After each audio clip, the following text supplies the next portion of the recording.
બનાસકાંઠાના મુખ્ય મથક પાલનપુરમાં વરસાદે વહેલી સવારથી જ શરૂઆત કરી છે। છેલ્લા 2 કલાકમાં પાલનપુરમાં 1.5 ઇંચ કરતા પણ વધુ વરસાદ છે તે પડી ચૂક્યો છે। એટલે કહી શકાય કે બનાસકાંઠાના પાલનપુર, દાંતીવાડા, ડીસા, ધાનેરા, દાંતા, વડગામ સહિતના જે વિસ્તારો છે ત્યાં આગળ વરસાદ છે તેની શરૂઆત કરી છે। એક બાજુ ખેડૂતો છે તે તેમને પોતાની ખેતી ક્યાંક ને ક્યાંક ખેતીનું વાવેતર છે તે કરી ચૂક્યા છે અને કેટલાક ખેડૂતો છે તે ખેતી કરાવીને અત્યારે બેઠા છે। એટલે કહી શકાય કે ખેડૂતોમાં પણ ક્યાંક ને ક્યાંક ખુશી અને ક્યાંક કઈ ગમનો માહોલ છે તે જોવા મળી રહ્યો છે। પાલનપુરમાં જે રીતે વરસાદ ખાબકી રહ્યો છે અને કેટલાક નીચાણવાળા વિસ્તારો છે ત્યાં આગળ પાણી ભરાવાના બનાવો પણ જે રીતે સામે આવ્યા છે। એટલે કહી શકાય કે હજુ તો પાલનપુરમાં વરસાદ શરૂ છે અને જો વધુ વરસાદ આવે તો પાલનપુરના કેટલાક નીચાણવાળા વિસ્તારો છે ત્યાં આગળ પાણી ભરાવાના જે દ્રશ્યો છે તે સામે આવી શકે છે।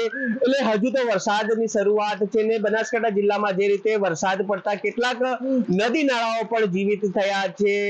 બનાસકાંઠાના ડેમોમાં પણ પાણીમાં જે રીતે આવક થઈ છે। એટલે કહી શકાય કે જે રીતે ચોમાસું છે ને ચોમાસા દરમિયાન જે રીતે વરસાદ ખાબકી રહ્યો છે અને સારો વરસાદ હોવાથી ખેડૂતોમાં પણ ખુશી જોવા અત્યારે તો મળી રહી છે। એટલે કહી શકાય કે પાલનપુરમાં જે રીતે વરસાદ ખાબકી રહ્યો છે અને જો વધુ વરસાદ આવે તો પાલનપુર છે તે પાણી થઈ શકે તેવા દ્રશ્યો પણ સામે આવી શકે છે। Ratansinh Thakor, news capital, Banaskantha.